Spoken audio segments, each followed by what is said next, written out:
Las opiniones vertidas en este podcast son de exclusiva responsabilidad de quienes las emiten y no representan necesariamente el pensamiento del canal.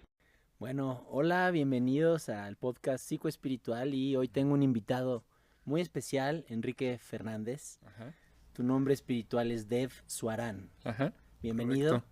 Gracias, feliz de estar aquí compartiendo contigo. Ya me habías compartido esta invitación, entonces estaba esperando a que se hiciera, entonces pues bueno, ya estamos aquí. Eres terapeuta holístico. Ajá, sí, terapeuta holístico, básicamente tengo 4 actividades que son mis pilares. La primera es sonoterapia o terapia de sonido, la segunda es astrología, hago astrología occidental con un enfoque humanista. La tercera, que es otra pasión que tengo, es numerología y registros akáshicos. Esas son las 4 que ofrezco. Ahora, ¿el yoga dónde Ujú. lo metes? Porque sé que haces yoga, Kundalini Yoga, ¿no? Ajá, ¿Dónde lo sí. metes? Bueno, realmente es una práctica que hago como mantenimiento personal, por así decirlo. Pero das clases también Eh, a la gente de yoga. Doy una clase que se llama Gong Yoga. Aquí te voy a ser súper honestísimo. He estado cerca del Kundalini muchísimos años porque pues mi madre es maestra de Kundalini. Entonces, pues me tocó estar cerca de su práctica y de su comunidad, pues muchísimos años, yo diría 20 años más o menos, ¿no? O casi 20 años.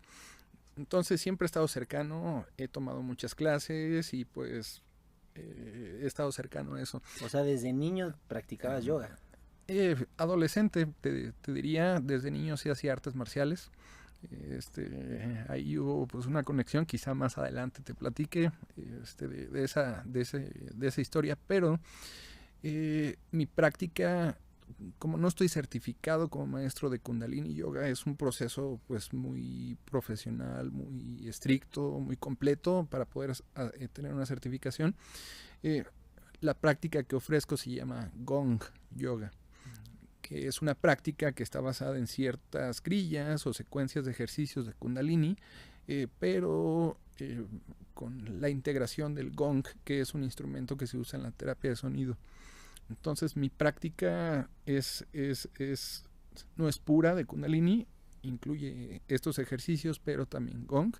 Y a veces hago otros ejercicios que no están relacionados directamente con la tradición, pero pues ahí tengo la oportunidad de crear, ¿no?, experiencias que son resonantes conmigo y con la gente que va a mi clase. Uh-huh. Oye, a ver, déjame preguntarte algo de... O sea, ¿tú por qué estás en todo esto? O sea, ¿en qué te ha beneficiado estar? Uh-huh. Digamos, para darle contexto a la gente, eh, este es un podcast que trato de, como de poner sobre la mesa lo que es lo holístico, ¿no? Ajá. Y cómo lo holístico, pues, es maravilloso, pero mucha gente no lo conoce. Ajá, Por sí. eso también me gustó invitarte a ti, porque estás totalmente inmerso en este mundo holístico. O sea, Uh-huh. ¿qué beneficios te ha traído a ti, a tu vida? ¿Por qué lo sigues haciendo? ¿Por qué sigues practicando yoga? Platícame un poquito de eso. Ajá. Pues respondiendo a esta primera pregunta que haces, ¿cómo empezó todo? Te diría, desde que tengo memoria siempre he tenido preguntas de ese tipo de preguntas, ¿no? De quién es Dios, quién creó el universo, de ese tipo de preguntas. Entonces, desde muy chico, siempre fui pues preguntón en ese Curioso. curioso, 100%. Entonces, bueno, esa siempre ha sido mi naturaleza, ver hacia las estrellas, ver hacia la naturaleza, y sobre todo la música como este tejido, este hilo que conecta las cosas. La música siempre también ha sido pues un factor que me hace Sí, preguntar, claro. ¿no? Un hilo conductor, ¿no? Ajá, De conexión, exacto, un una hilo herramienta conductor. de conexión, sí. Entonces, eso siempre, que desde que yo me acuerdo lo he tenido. Pero sobre todo diría que a partir de los 9 años, de los 8 años, empecé a tener pues muchas, ¿cómo te diré? Pues choques, temas que tienen que ver más con la cultura, con el sistema educativo, todo ese tipo de cosas, ¿no? En la escuela muchísimos problemas, muchísimas peleas, con los maestros, con mis compañeros o con mis papás, incluso. Entonces sí, fue una época de crisis que llevó pues a todo el mundo a buscar pues alternativas, ¿no? De hecho llegué al psicólogo, al psiquiatra igual de niño con un diagnóstico de ¿cómo se llama? TDA, trastorno de déficit de atención. Y pues estuve medicado un tiempo, así ya sabes, ¿no? La historia que escuchamos mucho. Sí, sí, sí, sí. Uh-huh. Y fue ahí donde, por cuestiones, vamos a decirlo así, cósmicas, no simplemente coincidencias, crecí en León, Guanajuato, nací en la Ciudad de México. Estábamos en la famosa Feria de León y hubo una exposición de artes marciales. Y entonces vimos así a niños, a jóvenes así de la edad que yo tenía, que en ese entonces yo creo que eran 12 años, 11 años, que estaban haciendo esta demostración de artes marciales, un arte marcial que se llama Farangdo, es coreano, es un arte marcial porque hay una filosofía, no solamente es competir. Entonces me quedé impresionado por la disciplina que tenían todos ahí, desde el maestro hasta el más chico. Entonces pedimos informes, empezamos a entrenar, mi hermano y yo. Curiosamente en ese mismo lugar donde daban estas clases, daban clases de yoga.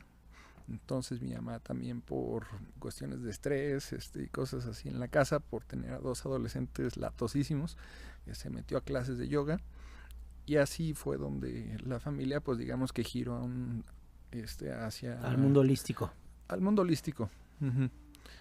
Así fue como realmente empezó mi camino, ¿no? En este Ahora mundo. Todo lo que te diagnostica el psicólogo, el psiquiatra, ¿lo logras contrarrestar con las prácticas de yoga, con el arte marcial? ¿Logras? 100%. 100%. O sea, yo sé que se escucha muy absoluto, pero realmente fue algo que básicamente cambió mi mentalidad y la forma en la que direccionaba energía o emociones de frustración, de enojo, de furia y un montón de cosas gachas, ¿no? Entonces empecé a enfocarlo de una forma más constructiva, más responsable, más disciplinada, más filosófica. Justo aquí en esa academia de Farangdo, pues conocí gente que hacía Reiki, que eran vegetarianos, que estaban metidos en temas más espirituales, ¿no? Y que hablaban de cosas que a mí me interesaban. Ahora, espérame, llega un punto en el que tú empiezas a compartir, no solo recibir tú los beneficios Ajá. de estas prácticas, sino también compartir.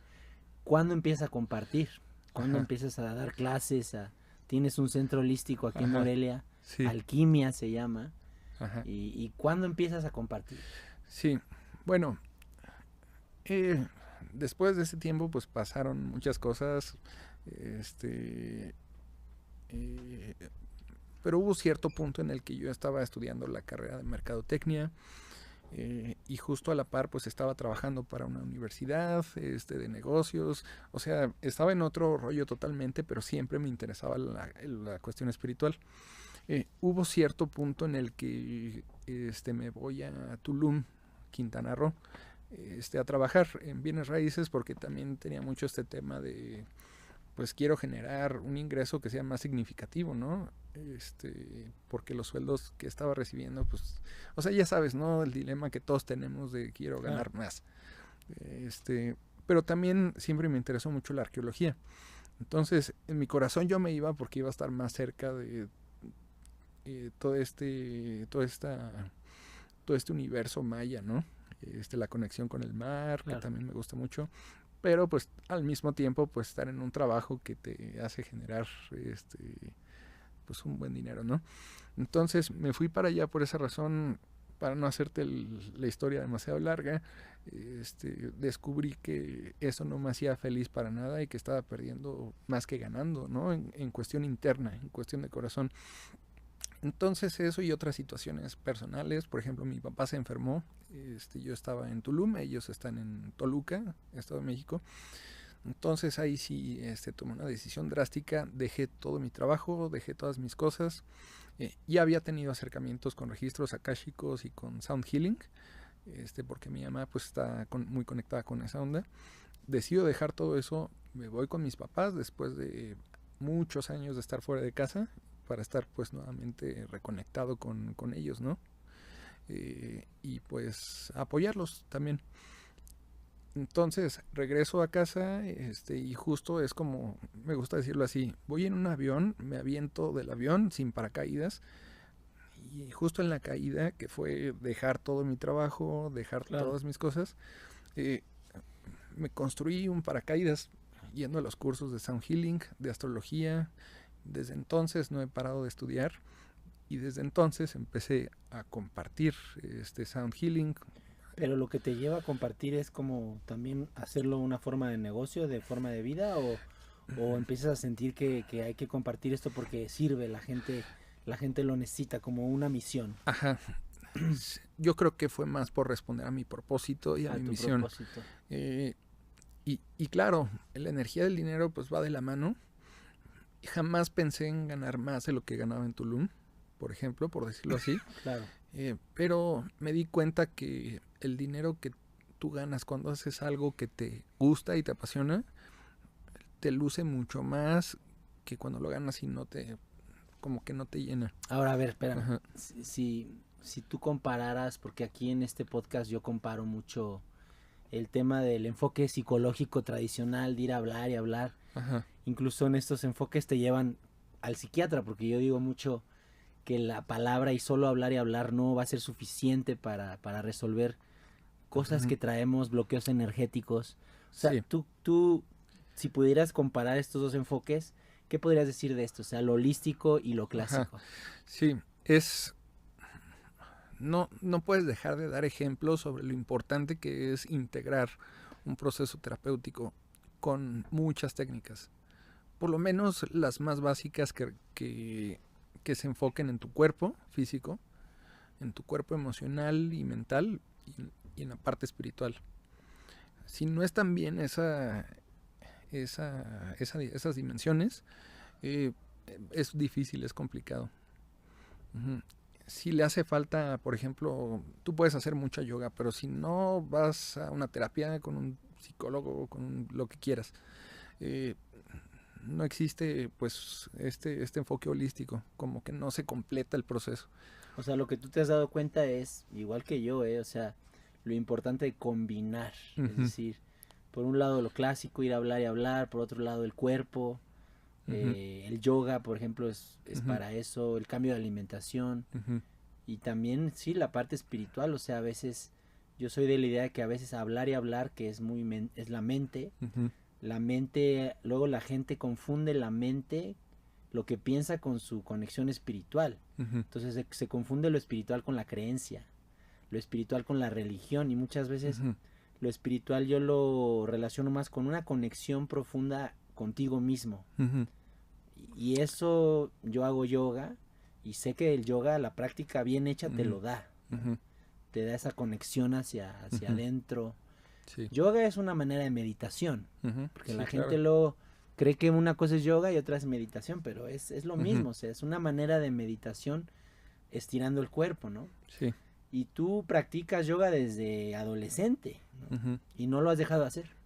No, ¿Sigues ahora? ¿Cada cuándo lo haces en la semana? ¿2 días, 3 días? Pues mínimo 2 días a la semana. Sí. Tengo la fortuna de que, pues como está Alquimia, el centro holístico, pues ahí se dan clases de yoga todos los días, en la mañana y en la tarde. Entonces, cada que quiero voy a la clase. Y por supuesto, como doy mi clase, también hago clase de yoga dando mi clase. Entonces, claro. Algo que pasa mucho es que un maestro aprende enseñando también, sí, ¿no? Entonces todos somos aprendizaje, todos somos alumnos y maestros. Alumnos y maestros. Entonces me gusta mucho aprender compartiendo. Es algo que me satisface mucho en el corazón, es justo eso. Compartir y al mismo tiempo aprender. También por ahí estaba viendo que hacer yoga te hace más longevo. Claro. ¿No? Te extiende la vida, te extiende la vida, entonces es interesante. Y ahora, o sea, yo te pregunto, o sea, ¿por qué hacer posturas, ¿no? De estirar y así? Yo también doy clases de yoga. Pero ¿por qué nada más haciendo estas posturas te va calmando la mente, ¿no? O sea, ¿tú cómo puedes responder esa pregunta? ¿Por qué nada más haciendo posturas? Ajá. Porque es diferente que el deporte. Sí, claro. A ver, ¿qué puedes decir de Sí. eso? Aquí siempre tengo la respuesta, es mi perspectiva. Claro. Ajá, pero, y la digo porque a mí me pasa todo el tiempo. Si yo llego y me siento disque a meditar, no puedo. Mi cuerpo quiere hacer otra cosa. O sea, si llego y me siento así a hacer la postura fácil y que hago el mudra y empiezo a respirar, me cuesta más trabajo meditar empezando así. Y eso es porque traemos un ritmo, traemos una cosa Sí. en cuestión de la vida, ¿no? Entonces, cuando tú empiezas un proceso meditativo físicamente, donde haces una postura que te abre el pecho, que te abre el corazón, que te reta el ego, ¿aguanto o no aguanto? ¿Puedo más? No puedo más. ¿Qué traigo? Son cosas a lo mejor inconscientes, a lo mejor conscientes, pero después de hacer un trabajo físico, unas posturas, una secuencia, un ejercicio de respiraciones, pranayamas, y después te sientas a meditar, tu meditación va a ser más significativa, más conectada contigo, más profunda. Entonces, es recomendable que hagas yoga y después medites. Sí, me encanta. Ujú. Fíjate, yo tengo mi centro holístico, se llama Metaconciencia. Ujú. Ahí, por un lado, hacemos yoga para llegar a meditar y por otro lado también ejercicios de liberar emociones. Ujú. O sea, estamos así sentados, pero les digo, ahora vamos a sacar nuestra rabia, nuestro enojo. Y entonces la gente le enseña a gritar o la risoterapia. Ujú. Y sí, los maestros de meditación dicen, recomendamos que al ser humano moderno, ¿no? Por su acelere que trae, Ujú. porque el ser humano occidental somos unos acelerados. Ajá, claro. Nuestra religión, yo digo, es el hacer, hacer, hacer, hacer, hacer, hacer. Ujú. Lo que ellos dicen es, haz o yoga o libera emociones o haz deporte, ¿no? Ujú. Por ejemplo, salir a correr media hora y luego siéntate a meditar. Ujú. Es clave y no nada más, como dices, sentarte directamente a meditar, porque así casi nadie le agarra el chistecito de lo que es, ¿no? Sí, sí, sí. Es complicado. Pero sí, es más, si cocinas, si haces cualquier actividad consciente y después meditas, pero que sea una actividad más física, más de física. estar presente, siempre va a ser más fácil meditar. Sí. Ujú. Ahora me encantó lo que dijiste antes, o sea, porque el enfoque psicoespiritual es lo que yo estoy dando a conocer aquí con este podcast, que es justamente la unión de la terapia y la meditación, Ujú. que podríamos decir es la unión de Oriente con Occidente. O sea, Ujú.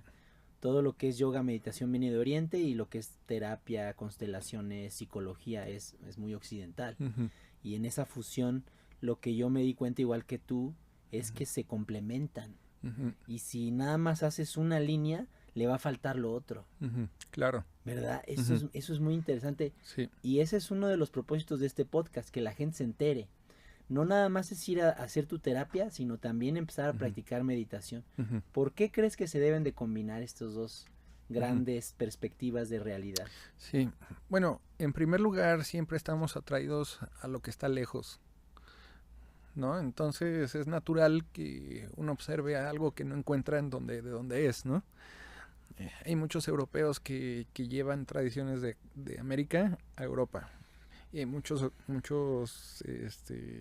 no sé, latinoamericanos, americanos que traen muchas cosas de Oriente o de Europa acá. Entonces es natural, pero sí creo que es importante que se integren porque al final somos humanos y ya en esta época podemos hacer uso de todo ese bagaje cultural, espiritual que existe, porque todos somos uno al final, ¿no? Entonces, si algo me sirve del budismo, claro que lo puedo aplicar aquí en México, ¿no? Entonces, tener la posibilidad de adoptar, pues, enseñanzas o prácticas de otros lados con las que aquí se tienen, va de la mano. Por ejemplo, hablaste del Ujú. budismo, ¿no? Entonces yo Ujú. voy a veces a retiros budistas Ujú. y entonces te dicen cierra tus ojos y vas a observar sensaciones del cuerpo. Ujú. Entonces entre más tiempo pasa, más sensaciones se van experimentando. Ujú. Pero básicamente, para relacionarlo con la psicología, la sensación que sientes en tu cuerpo es Ujú. memoria del inconsciente. Ujú. Entonces es muy interesante cómo el budista te dice, para sanar es como empezar a integrar sensaciones, es decir que ellos saben que el inconsciente, la parte psicológica, psíquica del inconsciente está en el cuerpo en forma de sensación. Entonces, de alguna manera, meditar es una terapia psicocorporal, ¿no? Entonces, yo claro. para mí el budismo y todo esto que viene de Oriente es psicología, pero oriental. Yo le llamo la psicología oriental, que está muy enraizada en el cuerpo. Entonces, yo sí creo mucho como en el yoga, es decir, en el cuerpo está mucho de la información que hay que saber descodificar. Cuando uno se siente ansioso, por ejemplo, pues está en el cuerpo. Tu ansiedad está en el cuerpo. Entonces, ¿cómo le hago para saber gestionar esas sensaciones incómodas que vienen de estados mentales, de depresión, de esto y lo otro, cosas que pasaron en la infancia? Pero más que hacer una recordación con la mente de eso que me pasó, ese recuerdo psicológico está en el cuerpo. Entonces, claro, las prácticas de budistas, de yogis, todo esto vas a aprender a lidiar con esa incomodidad a través de observarte, ¿no? En el aquí y el ahora. Sí. Y eso es mágico, lo que hace es traerte al presente, ¿no?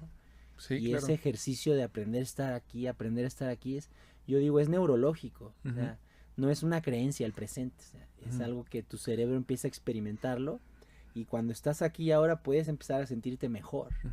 Totalmente. Tan simplemente este concepto de aprender a respirar o recordar cómo respirar conscientemente. La respiración. Pon tú que viene de Oriente.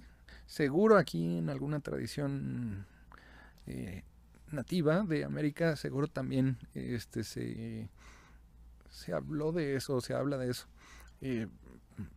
Pero si tú escuchas, respira, estate en el presente, y eso viene de Oriente, lo aplicas. Claro. Que es aquí, ¿no? Observa cómo te sientes, observa tu cuerpo, qué te dice tu cuerpo. Entonces hay tantas técnicas que tienen que ver con el cuerpo, tienen que ver con la conciencia, tienen que ver con las emociones, que resultan más terapeutas que una simple charla racional, ¿no? Sí. Y después con los medicamentos, ¿no? Claro. Entonces es buena época para expandir el horizonte e integrar otras cosas. Es el futuro. Es el futuro. Es que yo veo mucho que nos fuimos adoctrinando con la racionalización, ¿no? Con la razón, o sea, desde siglos atrás de la ciencia, pero se desequilibró mucho el ser humano por eso, por estar todo el tiempo. Pues sí, los europeos son mucho de que la razón por encima de todo, ¿no? Por encima de la pasión, de la intuición, incluso de la espiritualidad. Ajá. Esa es una cosa. La razón sobre la espiritualidad, ¿no? Ahí tenemos a los alemanes que son expertos en ese tema. Exacto. Pero después tenemos la espiritualidad sobre todo lo demás. Así en lo personal, yo me he cachado varias veces que sobre espiritualizo un proceso. Y digo, pero a ver, ¿qué tiene de malo emoción? O sea, estar muy presente con la emoción. O estar muy presente con este proceso físico o biológico. Claro. Que muchas veces rechazamos. Exacto. Porque de alguna forma sentimos que no es congruente con la línea espiritual, ¿no? Exactamente. Entonces, ya ahorita estoy en este proceso de entender que siempre hay que buscar integrar esas polaridades, ¿no? Me encanta. No todo es espiritual, también es físico. Me encanta. Y mira, ahorita hablando de esto, me pongo a pensar en el símbolo del podcast, ¿no? Es el Buda, o sea, es tu ser espiritual, ¿no? El de todos, abrazado por un árbol, ¿no? Este es el árbol, es la familia, es decir, es el árbol genealógico. Entonces, el enfoque psicoespiritual te dice, tú tienes que trabajar tu biología, tu cuerpo, tu psique, tu psicología, porque por ejemplo, muchas enfermedades que traemos, que aparecen, son procesos emocionales de cuando yo era niño, incluso son cosas ancestrales. Yo he hablado mucho de esta parte ancestral, cómo nos afecta. Entonces, tú puedes meditar, pero no vas a terminar de descodificar o de encontrarte en un estado muy elevado si no integras tu biología.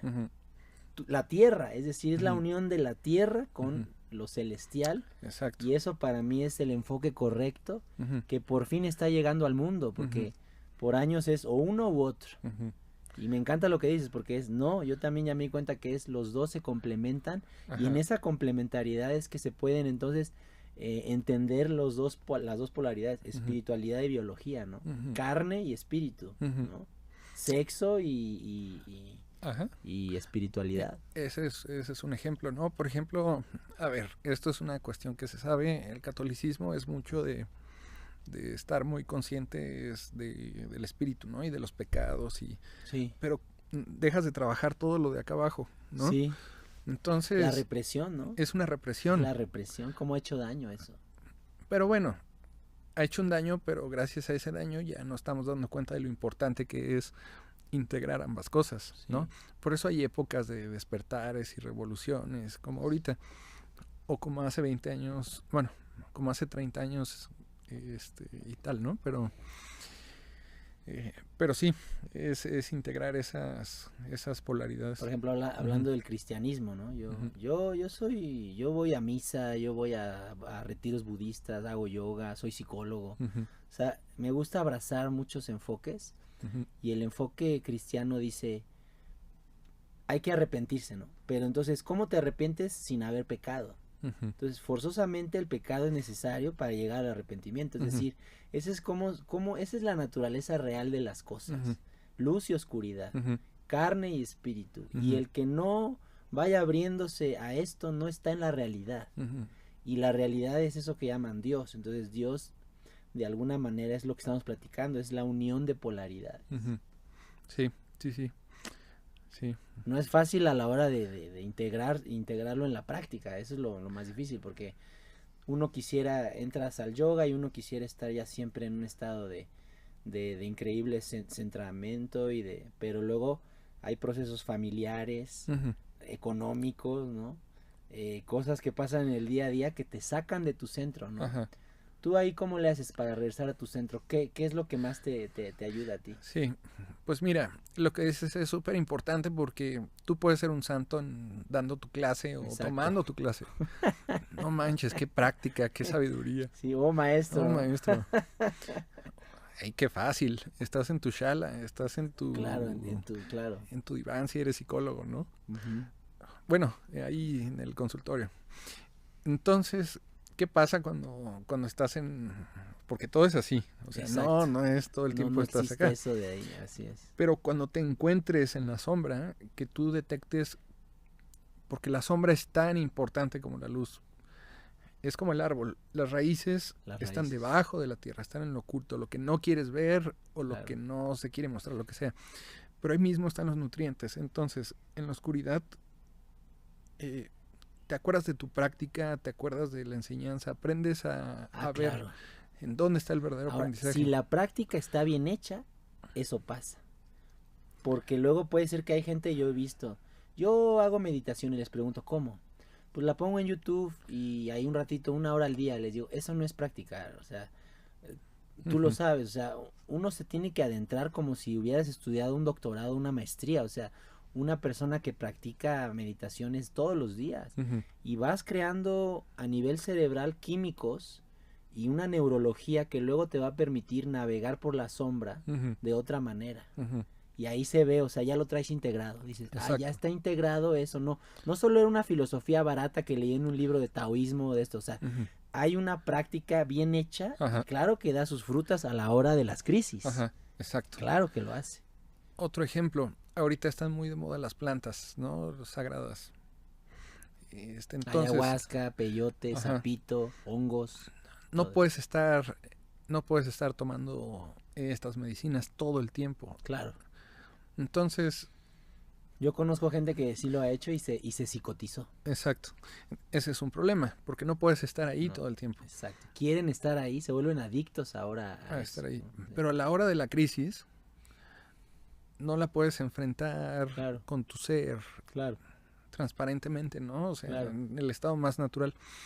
Entonces, todo en equilibrio, pero muy ciertamente, gracias a estas plantas y estas prácticas que son un recordatorio de nuestros ancestros que las tomaron, uno también puede encontrar una conexión más profunda con lo natural, ¿no? Con el cuerpo, con lo físico, con la tierra, ¿no? Que es donde estamos habitando.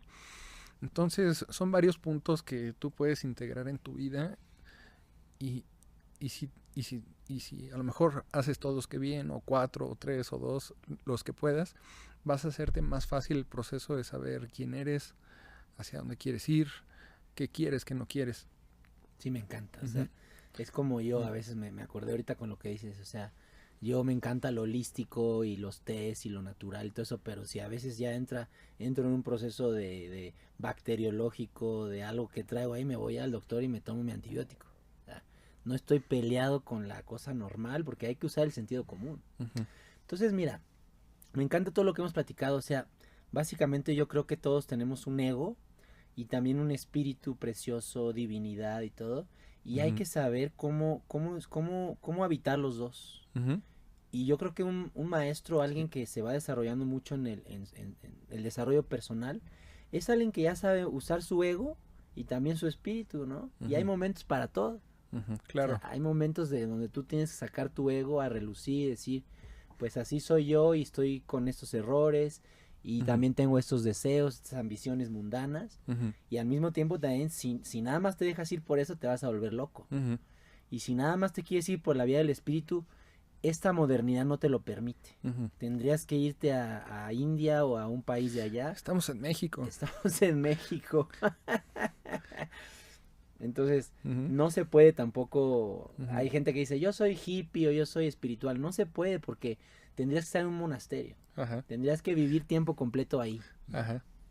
Estamos en México. Estamos en México. ¿Naciste en México por casualidad o qué? O sea, es parte de tu misión. Claro. Entonces, hay que entrarle, ¿no? A todo. Sí. ¿Y tú has logrado después de todos estos años ese equilibrio? No, estoy aprendiendo. Ahí vas. Por ejemplo, no es lo mismo Tulum. ¿Cuánto Tulum tiempo es difícil. viviste en Tulum? Estuve 5 años, por ahí más o menos. Buenísimo. Después de, fíjate, León, Tulum, Toluca, Morelia. Me ha costado trabajo todos estos lugares, pero yo creo que Morelia me ha costado más trabajo. ¿En serio? Ajá. ¿Qué pasa, morelianos? Ajá. Pero no, es una cosa personal, ¿no? Claro, claro. Entonces estoy aprendiendo justamente este tema que estamos hablando. ¿Cómo puedo ser espiritual aquí? Sí. Con todas las cosas que pasan, ¿no? Exactamente. Y cómo puedo seguir haciendo mi trabajo. Exactamente. Aquí. Entonces me gusta el reto.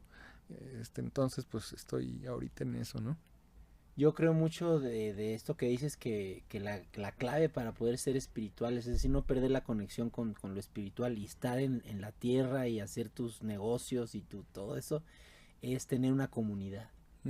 Y a mí me gusta lo que tú estás intentando, que es igual que yo, es decir, Dev, tienes un centro holístico, ¿no? Alquimia, estás por abrir una segunda, como un segundo espacio, los dos en Morelia, ¿no? Y es eso, es decir, vengan a meditar, a hacer yoga en grupo, porque eso lo dicen los maestros, o sea, 100%. esténse en comunidad para que su vibración se pueda ir cuidando. Y el que anda solo por la vida, su ego se lo traga. Entonces yo también uno de los propósitos que yo tengo de metaconciencia es la creación de una comunidad. Ahora, ¿es difícil crear una comunidad de esto? Es difícil. Es difícil. Tú la puedes crear, pero mantenerla es importante. Y después, si tienes un apego a tu comunidad, también es difícil. También es difícil. La gente llega y la gente se va. Y te duele, ¿no? ¿Por qué te vas? Si estás apegado, ¿no? Te puedes apegar. Claro. Entonces, son cosas, ¿no? Que suceden, pero si tú mantienes tu faro encendido y llega la gente, y estás compartiendo, yo creo que eso es lo que ha hecho que Alquimia funcione y se expanda. ¿Cuántos años llevas con Alquimia?